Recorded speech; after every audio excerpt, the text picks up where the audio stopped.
बता दो और हम आगे बढ़ जाएं, कैसे इसका निवारण किया जाए। तो बहुत सारी चीज़ें हैं, जैसे हम अलग अलग समस्याओं को लेकर के परेशान है। तो आज का जो मंच और आज भी जो आप सब इकट्ठे हैं, सबसे पहले तो बहुत बहुत धन्यवाद अपना समय स्पेयर करने के लिए और यहाँ पर आने के लिए, क्योंकि ये बहुत बड़ा अपना समय निकाल के देना और समय, क्योंकि समय बहुत ही ज़्यादा इम्पॉर्टेंट चीज़ है हमारी लाइफ में। और आप अपना थोड़ा सा भी समय अगर किसी को देते हैं तो हमें उसकी रिस्पेक्ट करनी चाहिए, क्योंकि समय ही मैम आपका नाम क्या हो और आज आप सब इकट्ठे हुए हो, मीटिंग कर रहे हो, किस मुद्दों पे कर रहे हो? मेरा नाम पूनम है और मैं सेक्टर 57 की निवासी हूँ। 1251 मेरा हाउस नंबर है। हमारे सेक्टर में काफ़ी सारी प्रॉब्लम्स है, जैसे कूड़े को उठाने की समस्या हो गई या फिर साफ़ सफाई की समस्या हो गई, रोड पे गड्ढे हो गए, पानी की समस्या, बिजली की समस्या। तो आज सारे हमारे सेक्टर के लोग इसीलिए इकट्ठे हुए थे कि यहाँ पर बैठ करके कुछ अपना मंथन करें और थोड़ा सा जैसे कि RWA कुछ काम कर रहे हैं, कुछ काम नहीं भी हो रहा है, तो कैसे RWA को सपोर्ट करके और हम काम कर सकते हैं और साथ में कि क्या हम इसका निवारण निकाल सकते हैं। कोई छोटा सा वॉलंटियर ग्रुप बनाया जाए जिसके चलते कि हम उसके प्रॉब्लम्स के सॉल्यूशंस भी ढूंढें और उन सॉल्यूशंस के साथ में RWA के पास जाए और फिर वो आगे भी महकमे में। इसके अलावा और ये भी है कि जैसे इंडिविजुअल लेवल पर भी हम CM विंडो में कंप्लेंट्स डालें जिसके चलते कि हमारी सुनवाई हो, क्योंकि पूरे सेक्टर के लोग बहुत परेशान हैं। ना तो कूड़ा उठता है टाइम से, ना सफाई होती है, ना बिजली आती है, ना पानी, मतलब बहुत ही ज़्यादा दिक्कतें हैं। तो आज यही विचार मंथन हुआ है कि कैसे इन समस्याओं से निवारण हो। आप किसी अधिकारी, सर आपका नाम क्या हो और आज आपके जो ये समस्याएं हैं इनके बारे में बताइए। मेरा नाम प्रदीप है जी, मैं सेक्टर 57 का निवासी हूँ। आज सबसे मूलभूत सुविधाएं के लिए हम सेक्टर 57 तरस रहा है। जैसे सेक्टर 57 सबसे बड़ा सेक्टर है, रेवेन्यू में भी भाई गुड़गांव में कहीं ना कहीं हम हक रखते हैं देने का, परंतु सबसे बेसिक सुविधाएं कूड़े की, पानी की, झाड़ू की, मतलब यही जब नगर निगम नहीं दे पा रही है तो इससे मतलब बुरी चीज़ कुछ नहीं हो सकती।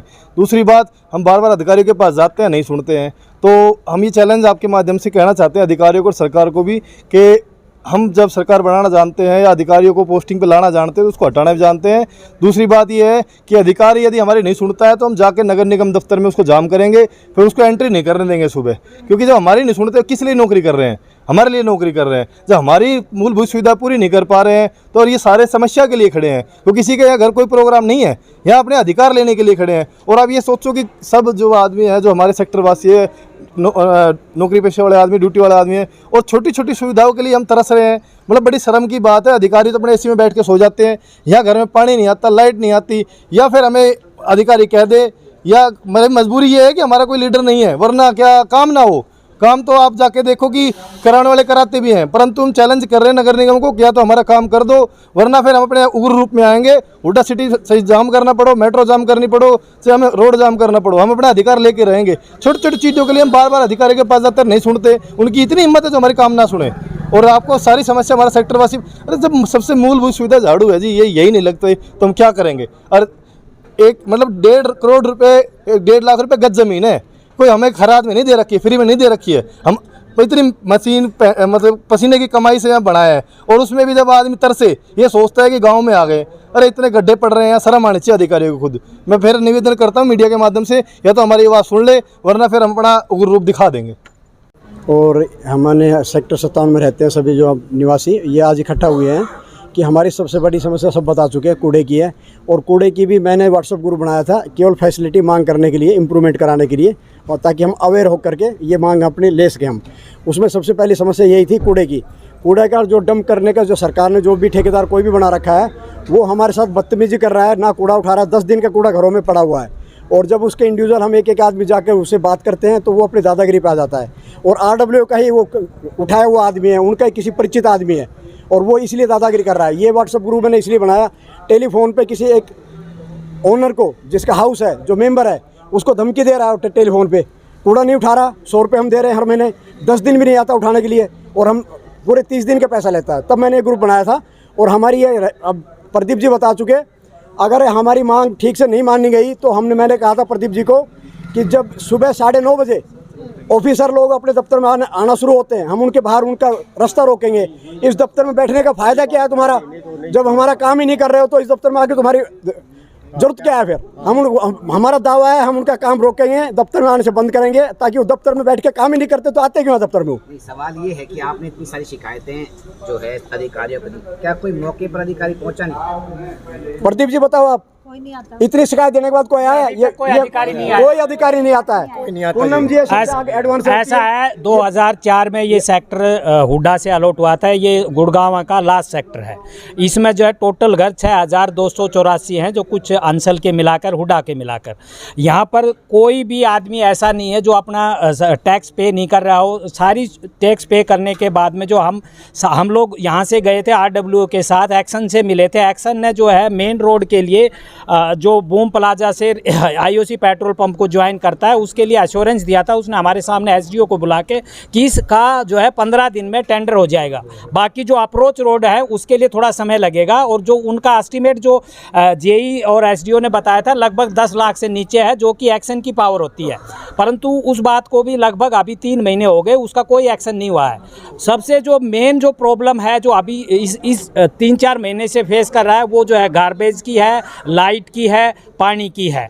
और जो अभी जैसे ये मानसून आई थी, उसमें सारे जो है हमारी जो ड्रेनेज हैं सारी चोक्ड हैं, कहीं भी पानी का निकास नहीं होता है। वो जब तक बारिश होएगी सभी के घरों में घुसने का पानी का वो है। इसके लिए भी हमने स्पेशल मीटिंग भी करी थी उनके साथ, और ये कई बार उनके साथ पॉइंट उठा के RWA से भी लेटर जा चुका है। और जिस दिन हम गए थे, MCG के कमिश्नर मिस्टर मीणा है, उससे मिलना चाह रहे थे, पर वो मीणा उस दिन वहाँ हाजिर नहीं थे। उसके बाद उसी के ऑफिस में हम लेटर इंडोर्स करवा के आए हैं, डायरी नंबर लेके आए हैं, और उसके बाद भी अभी तक कोई एक्शन नहीं हुआ है। अब एक और बात ये है कि उन्होंने ये बहाना भी कह रहे हैं कि अब ये मानसून ख़त्म हो जाने दो, फिर रोड का रिपेयर करेंगे। यहाँ कोई भी एक ऐसा रोड नहीं है जो मुकम्मल रोड हो जिसमें से आप गाड़ी को या पैदल आदमी आसानी से ले। सब में 2.5, 3-3 फीट के गड्ढे बने हुए हैं। तो क्या लगता है आपको कहीं ना कहीं प्रशासन के साथ जो नीचे के लोग हैं, लेबर क्लास के लोग, उनकी भी कोई मिली भगत है? नहीं, इसमें लेबर क्लास का नहीं है, इसमें अधिकारियों का ज़्यादा हाथ है। क्योंकि जब तक कोई भी टेंडर नहीं होगा, लेबर तो जब ही काम जब करेगी, वो लेबर वाला जो काम है, जैसे कि हमारे यहाँ जो सफाई कर्मचारी हैं, लेबर से मेरा मतलब ठेकेदारों का, जिनको ये कॉन्ट्रैक्ट दिया जाता है। हाँ, कॉन्ट्रैक्ट जो है जो या उसमें जो है उसमें मिली भगत है। इको ग्रीन को गार्बेज कलेक्शन का कॉन्ट्रैक्ट है, वो जो है जानबूझ के मोनोपोली कर रहा है, और वो उठाता नहीं है, क्योंकि उसको है उसने ये डिसाइड कर रखा है कि मैंने काम नहीं करना। मेरा नाम अनिल डावर है, और ये हमारी आज़ादी का 75वां कौन सा मोदी जी कहते हैं वो उत्सव चल रहा है। और स्वच्छ भारत अभियान का असली रूप आपने देखना है तो सेक्टर 57 में आ जाइए, आपको हर जगह कूड़ा ही कूड़ा दिखाई देगा। आप कबूतर चौक से एंटर होइए, आपका वेलकम करेगा बड़े बड़े गड्ढों से, और वो जो सीवर पिछले 2 साल से ओवरफ्लो हो रहा है। जो मूलभूत सुविधाएं जो हमारा अधिकार है, उनके लिए हम जाके भीख मांगते हैं, उसके बाद भी हमारी सुनवाई नहीं होती। ये सरकार बिल्कुल निकम्मी हो चुकी है, ये कोई सुनवाई नहीं है। हमें अंत में अपना सारा रूप, हमें जाके जब तक रोड ब्लॉक नहीं करेंगे, जब तक हम उग्र रूप नहीं धारण कर लेंगे, कोई सुनवाई नहीं होगी। मेरा नाम रोहित कपूर है। सबसे बड़ी प्रॉब्लम आई थिंक सभी ने कूड़ा रोड वगैरह की बताई। आप ये देखिए कि पानी के लिए हमें मतलब बिजली का सीवरेज का बिल देते हैं, हम पानी का बिल देते हैं, बराबर देते हैं, और फिर भी हमें मतलब ये होता है कि हफ्ते में 2 बारी टैंकर मंगाना पड़ता है, और ये पिछले 3-4 महीने से रेगुलर चल रहा है। यहाँ तो ये कहीं ना कहीं एक नेक्सस है, जो अपना टैंकर वाले सप्लाई करते हैं वो कहीं ना कहीं अपना मिले हुए हैं पंप वालों से। जो पानी हमारा पंप नहीं होता, पानी घरों में आता नहीं, पानी की सप्लाई नहीं आती। मतलब कोई ऐसा घर नहीं है जिसने 5-6 हज़ार रुपये या 7 हज़ार रुपये या 8 हज़ार रुपये पिछले 3-4 महीने में खर्चे हों। किसी घर में ज़्यादा लोग हैं, 5 जने हैं, तो वहाँ आप ये लगा लीजिए हफ्ते के 2 टैंकर चाहिए। सर, आप अधिकारियों से मिले, उन्होंने क्या आश्वासन दिया? सर, हम विंडो पे डाल चुके, हम ऑनलाइन डाल चुके, CM ट्विटर अकाउंट पे डाल चुके, हर जगह डाल चुके।